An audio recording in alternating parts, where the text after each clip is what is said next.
Hello. Bharat में 2029 से उड़ सकती है जापान की इलेक्ट्रिक एयर टैक्सी। तो ये आप देख सकते हैं कि 2029 से जापान की कंपनी है वो इलेक्ट्रिक एयर टैक्सी की सेवाएं प्रदान कर सकती है। तो इसके बारे में विस्तार से बात करने वाले हैं। तो इसमें हम देखते हैं तो भारत में फ्लाइंग टैक्सी का सपना अब धीरे धीरे हकीकत की ओर बढ़ रहा है। जापान की स्काई ड्राइव और सुजुकी भारत में इलेक्ट्रिक एयर टैक्सी यानी कि EVTOL electric vertical take off and landing को लाने की संभावनाओं पर काम कर रही है। तो इसमें हम देख सकते हैं कि जापान की कौन सी कंपनी है, तो स्काई ड्राइव है एंड भारत की सुजुकी है, जो मिलकर कौन सी एयर टैक्सी के लिए इलेक्ट्रिकल एयर टैक्सी लाने की बात कर रही हैं। तो इसमें हम देख सकते हैं कि इसका क्या है कि इस टेक्नोलॉजी में एयरक्राफ्ट को ट्रेडिशनल रनवे की ज़रूरत नहीं होती। ट्रेडिशनल रनवे समझ सकते हैं कि आपने एरोप्लेन या फिर एयरक्राफ्ट को देखा होगा, तो वो क्या है कि रनवे पर रन करते हुए जाते हैं, तो क्या है उनको रनवे की ज़रूरत पड़ती है। लेकिन इसमें ऐसा कुछ नहीं है। इसमें क्या है कि एक जगह ये इलेक्ट्रिक एयर टैक्सी खड़ी होगी and electric vertical take off ये आप समझ सकते हैं कि उधर से सीधे ऊपर की तरफ उड़ जाएगी, उनको रनवे की ज़रूरत नहीं पड़ेगी। एंड लैंडिंग के लिए वो सीधे नीचे की तरफ आ जाएगी, यानी कि लैंडिंग एंड टेक ऑफ में इनको कोई भी रनवे वगैरह की ज़रूरत नहीं पड़ेगी।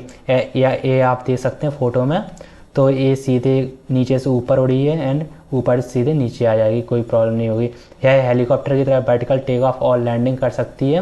एंड सुजुकी ने भारत में इसके संभावित उपयोग ग्राहकों और रेगुलेटरी रिक्वायरमेंट को लेकर डीजीसीए के साथ डिस्कशन भी किए हैं।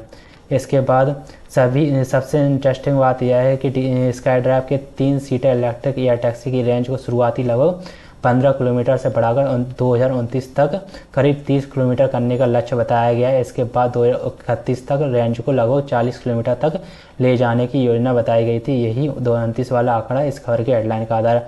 तो आप ये देख सकते हैं कि शुरुआत में तो ये एयर टैक्सी शुरुआत में कैसी रहने वाली है, 3 सीटर रहने वाली। ये आप इमेज में देख सकते हैं, स्काई ड्राइव ये नीचे नाम लिखा हुआ था।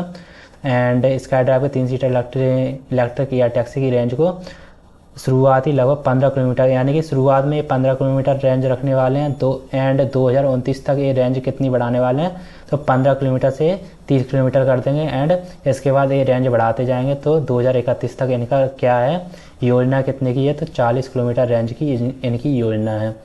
इसके बाद देखने वाले हैं तो भारत में इस टेक्नोलॉजी को लेकर 2026 में एक और बड़ा डेवलपमेंट हुआ। 31 जुलाई 2026 को एयर इंडिया, स्काई ड्राइव और सुजुकी मोटर कॉरपोरेशन ने भारत में ईवीटीओएल एयरक्राफ्ट के इस्तेमाल से मेडिकल एयर लॉजिस्टिक्स की फिजिबिलिटी स्टडी के लिए एमओयू किया।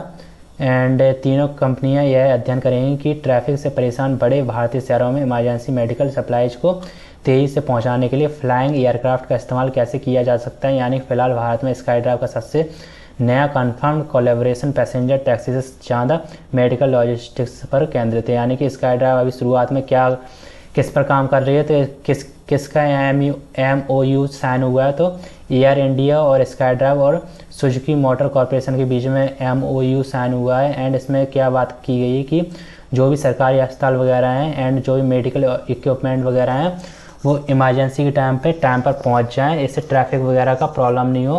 तो इसके लिए बात चल रही है कि एयर टैक्सी के थ्रू शुरुआत में मेडिकल इक्विपमेंट के लिए यूज किया जाए, इमरजेंसी मेडिकल इक्विपमेंट के लिए, इमरजेंसी मेडिकल सप्लाईज आप देख सकते हैं। तो इसके लिए शुरुआत में ये काम किया जाए, इसके बाद हम पैसेंजर के लिए ये सुविधा लाएंगे। यानी धीरे धीरे सब चीज़ें होंगी। And confirm collaboration passenger taxi से ज़्यादा मेडिकल लॉजिस्टिक पर केंद्रित है। तो जो कोलैबोरेशन हुआ है वो मेडिकल लॉजिस्टिक्स पर हुआ है, उसके बाद आगे देखा जाएगा पैसेंजर वगैरह का।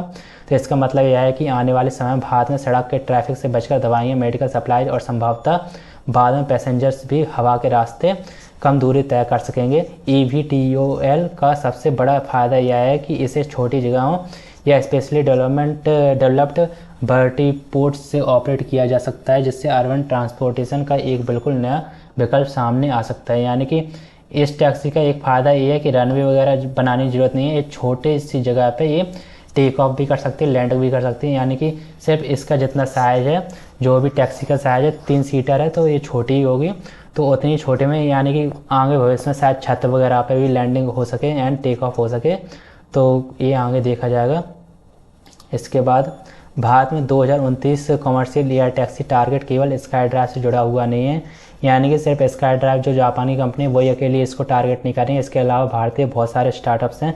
इनमें से एक है भारतीय स्टार्टअप सरला एविएशन भी अपनी इलेक्ट्रिक फ्लाइंग टैक्सी के लिए 2029 में कमर्शियल ऑपरेशन शुरू करने का लक्ष्य रखता है। कंपनी बेंगलुरु में टेस्टिंग कर चुकी है और आंध्र प्रदेश में EVTOL मैन्युफैक्चरिंग हब विकसित करने की योजना पर भी काम कर रही है। तो ये आपकी अपडेट थी, तो ये हमने बता दी। इसके अलावा जो भी क्वेरी वगैरह हो तो आप कमेंट में पूछ सकते हैं। धन्यवाद।